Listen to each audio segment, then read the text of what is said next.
Hello, everybody. Welcome back to Max's Fearless Youth, where we prevent substance abuse and suicide through the arts. I'm Katie, I'm Liz. and this is our guest today. Hello, my name is Dominique. Hello, Dominique. So, tell us a little bit about yourself. Where did you grow up? I was born and raised in the Bronx, New York, with my two parents and my three other siblings. When I was about the age of 9, we moved up to Kingston, New York. That's really cool. Tell me, how did you get into the arts? What inspired you? So I remember when I was in elementary school, there was a band in my school, and I was very interested. I wanted to be a part of that. It looked like something that was very cool. I liked all the people that were in it, and I was very interested. So I asked one of my teachers, and I was entered into the band. I played the guitar. It was very fun. I loved it. And I remember you told me that you're in our school's choir. How did you get into singing? And what does it mean to you? Singing means a lot to me. I love singing. When I was younger, I would go to my godmother's church, and we'd always have kid choirs. We were always singing. So when I went to Kingston High School and I realized they had a choir, had to be a part of it. I love choir. This year, I'm currently in choir, and we're working on a lot of songs to perform. Yeah. You said you played guitar. Are you still like... No, I've eventually lost the art of playing guitar when I moved up here to Kingston because I didn't have access to one, and I didn't realize that I could also be a part of that up here. So. You started out in elementary school. Yeah. How was finding yourself in high school? What did you do in high school? What activities did you latch onto that you really enjoyed? What extracurriculars did you do? Or are you doing? I am in a group called Period Power, though. Period Power is very entertaining to me. I love it. It's a group of young women, and we educate people on menstruals. What do you do in Period Power? Like, do you guys have, like, activities? Like what, like, in a meeting, what is a typical meeting like? So in the meetings at Period Power, usually we discuss at a table of upcoming events that we have. So we're currently working with a program called TMI Project, and we're having writing workshops there so we can come in, write, and tell our stories about our menstruals. And writing is a really, really expressive art form. I'm in Period Power as well. We're working with the TMI Project. We're telling our own stories, our own experiences, and writing is probably the best way for us to convey what we need to convey. We're just fine-tuning our skills, really creating what we want our narrative to be and to end period stigma and period poverty. Why do you feel that it's important to educate more people on menstrual cycles? I feel that is very important because a lot of young women are not really educated on their bodies. So I feel like as a woman myself, I should try to help other people out who don't know. And not only females, I feel like men should also know too, for when they have wives and future children. So they're also educated on how to help out too. Do you have a group of people that you feel needs more support than others? I'd probably say teenagers. A lot of teenagers, they have supports from their school and their family, yes. But I feel like they're not always comfortable with talking to the adults in the room. So I feel like as teenagers, maybe we can come together and talk about a lot of things that they don't feel comfortable talking about. And a lot of that plays into the teens in the arts. Yes. Because I feel that certain artistic programs in our school create such an awesome community, whether it's the film club that Liz is in, or if it's KHSTV that also does live broadcasting, or the band, or the art club. These sorts of communities really help teenagers find their place. Yes. It's really, really awesome to see these sort of communities inspiring people and generally making the world a better place. Yes. Do you feel that, yes, we have these communities in our school, but do you feel like there should be more places like that for kids to just go, hang out and open up? And I mean, do you know any of those places that are in our community already? Yes, I do actually. A few blocks away from our school is actually the YMCA. I feel like a lot of the teenagers go over to the YMCA after school and they can get their homework done, or they can go to the gym and just do stuff that interests them there.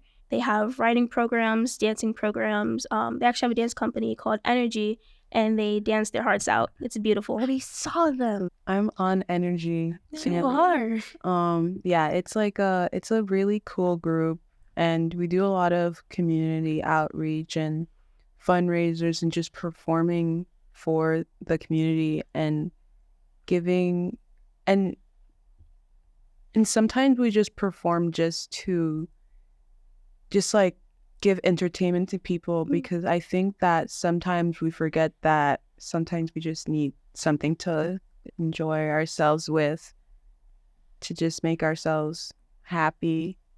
And it's not always about like what type of message I want to put out. It's just sometimes we just need entertainment. Yes. Do you have any activities that helped you in the past? Like if through you're a hard time. struggling? I'll probably say writing. When I was younger, there was actually at the CCE, there was a writing program. I'm not sure if it had a name or not, but I went there. I was actually one of the oldest kids there, but they still allowed me to come in. And it was very fun. We got to write different stories, anything that we really wanted to. And at the end, we got to make up our own stories, and it was very fun. I remember when I was in the Bronx, New York, there was this, there's actually a school. It was called Dream Yard. And my sister went there, and they had a writing program. I'm not sure if any of you guys are familiar with Renee Watson, but she is a famous book writer, and she used to be my sister's teacher, and she would have them write. And my sister made a lot of poems. She actually performed at the White House. Yes, she got to read one of her poems that she wrote for my mother, and I was very inspired by my sister. So to this day, I still love writing. That's really awesome. That kind of plays into what we're doing with Period Power, yeah? Yes. Because we're going to have, like, I don't know, maybe 7 or 8 several-hour-long writing workshops. Yes. And it's just, like, another way to bring the community together. Yes. And also to express ourselves. I love expressing myself through the form of writing. Has your family had a big impact on like the way that you act now, like the person that you are and the values that you have? Yes.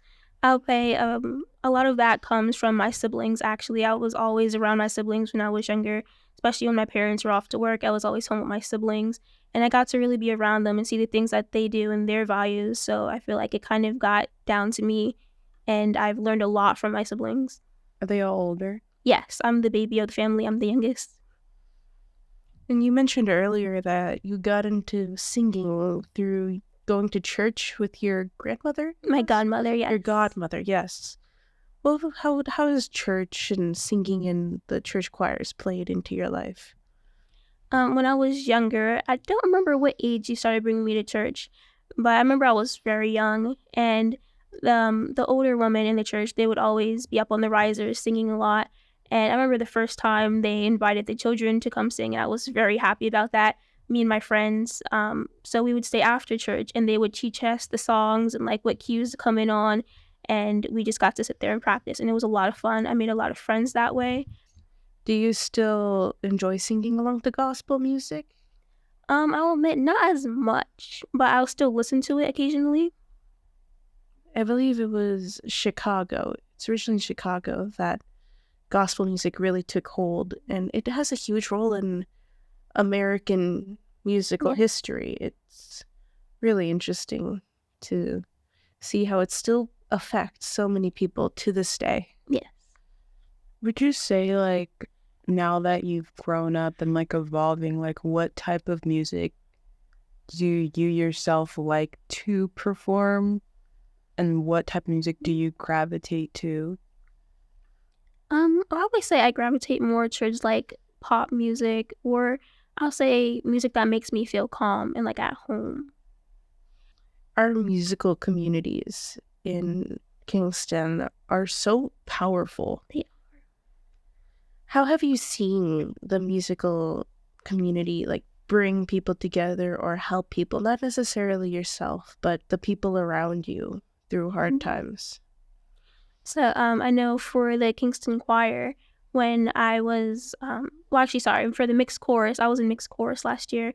A lot of the parents got to actually bond with their children that way, because we would sing on stage and the parents got to come out at night and watch their child sing. Some parents haven't even heard their child sing, really, so it brought very emotional things to the parents. And this year when we do the choir and we go traveling places, I feel that a lot of people might actually be teary-eyed too, because a lot of the songs that we sing are gospel for the time of Christmas. And I feel like that's very emotional for some people, especially it being in the church. When you tend to perform with, let's say, like the choir, like you feel like you like kind of making people feel strong emotions where like they're moved to like cry or be happy, or Yes.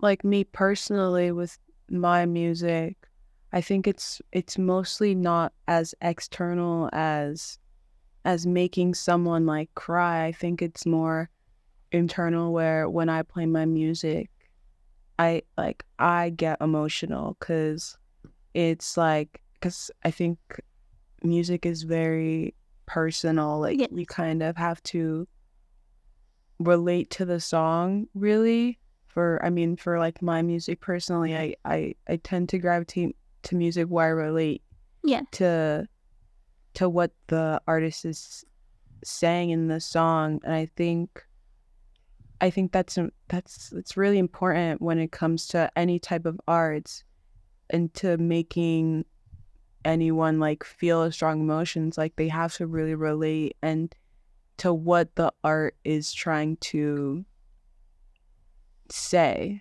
and like with music. And it's like really Yes. beautiful. I feel like that also builds a community when a lot of people can relate to each other and build off one another. Do you think that you would try to branch out to any type of art forms? I love dancing. If you ask my mom, like, what was her early memory of me dancing, she always say in her belly. Every time she would play music, I was always like kicking her. Or even when I came out the womb, living in New York City, there was music playing all the time anywhere you would go. So I'd stop in the middle of the street and just start doing a little baby bounce. So I just love to dance. Actually, at the CCE, when they had a dance program, it wasn't Energy, but it was another dance program that they had. And I loved dancing there. But eventually the cost did get a little bit too much for me, so I ended up quitting. But I still like to dance alone in my own house, as many people like to do. Yeah, cost seems to be a huge issue for a lot of people when it comes to doing Yes. activities that they love. But I feel that the arts are so essential to our society and to ourselves. You know, you mentioned I came in knowing only that you like to write and you like to sing, but there's so many different forms of art within all of us, and limiting people's access to that because of the cost doesn't seem fair. I wish things were more accessible for everybody.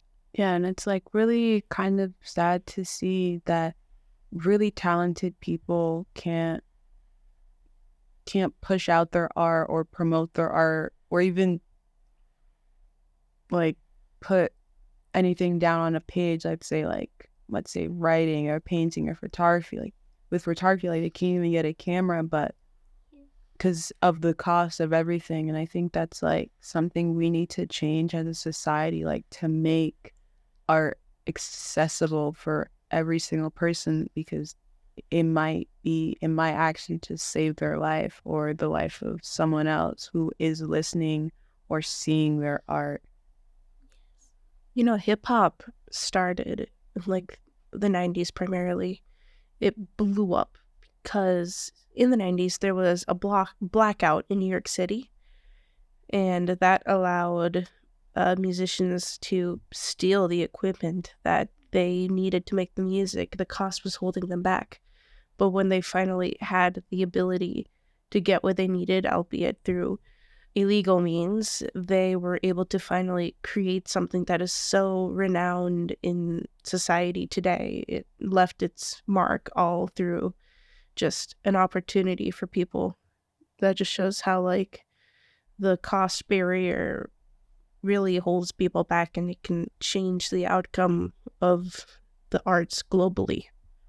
Yeah. And I think mentioning hip hop, it's like talking about different genres, or like how you can tell a story through like words with like, because I think that hip hop is kind of it's storytelling. And like if you look at these lyrics that these musicians are writing down, like it is like the story of their lives. And like sometimes, most of the time, it's actually really, really sad because it's telling about the hardships and the struggles they've had to go through in their lives. And I think like songwriters should be considered, like writing is really hard. Yes. Like writing is, I went to a songwriting workshop over the summer down in Manhattan, and like I think it was one of the hardest things that I've done so far, because like writing and putting your thoughts down on paper is really hard, and then having the confidence to go and share that publicly with people, it's like it's really hard. It takes a lot of courage to perform what you wrote down. I had a similar experience. I tried writing music. I took music tech last year, and I found myself too embarrassed to even record one of my songs just because I couldn't get the lyrics right, and it sounded so bizarre. I have a lot of respect for songwriters that can just make awesome lyrics, and the performers that can sing them with enough confidence to make it sound incredible. I feel that also patience is key. Eventually, over time, you do gain that confidence to be able to do what you want. A lot of practice, a lot of experience. That's what it takes to get to where you need to be. And like with your own personal writing, like what do you personally write about? That's a good question. Most of the time, I write about my own feelings. I remember when I was younger, I don't know why, but I loved to try to write children's books as a child myself. So I feel like I was always making up different stories too. Or sometimes instead of writing about myself, I'd like make up little characters and write them down as if it's my own life, I guess, and kind of mix it up so it's not mainly about me. So thank you very much, Dominique, for coming on today and sharing your thoughts and your experiences with us. Thank you for having me. It was an honor. Yeah, and I hope that you keep writing and expressing yourself and impacting the world with your singing and your writing. You will change the world someday. Thank you. I appreciate the kind words. So thank you. And we will see you guys next episode of Max's Fearless Youth. Bye.